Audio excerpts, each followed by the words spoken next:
Hi everyone, it's the end of the pool season and today I'm going to show you how I drain my above ground pool. If you go around your pool, you're going to see at the bottom you have a cap like this. So this is actually the drain valve. So you can open this thing. The water's not going to come out if you open this thing. Okay, see that?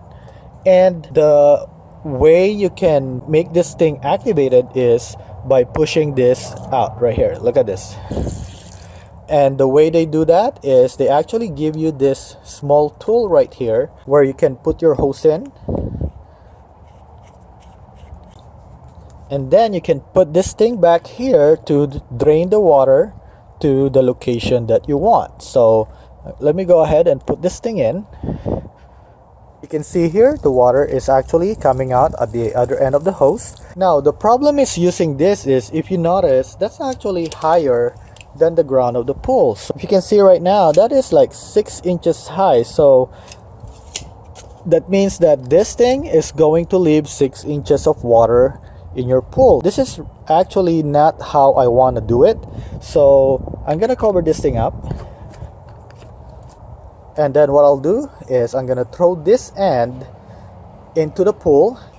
So I'm just gonna put it right on the top of the pool, so maybe about 5 inches below the water, and I want to do it as high as I can in the beginning so that it's easier to start the siphoning action. And then I'm gonna bring the other end of the hose and put it here in my faucet, and basically I'll just turn this on until the water comes out of the other end. So I hear the water coming out of the other end now. So what I'll do is I'm gonna turn this off and remove this quickly and throw it into the ground. Now you can see the water is now coming out on the other end.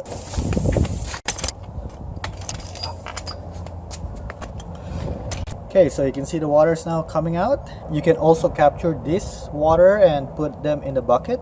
And now I can just put the hose all the way back to the floor of the pool. So what this will do is it will create a suction effect until the water is all the way to the floor. So I hope that you found this video helpful. Please make sure to click the like and the subscribe button to help my channel, and thank you for watching.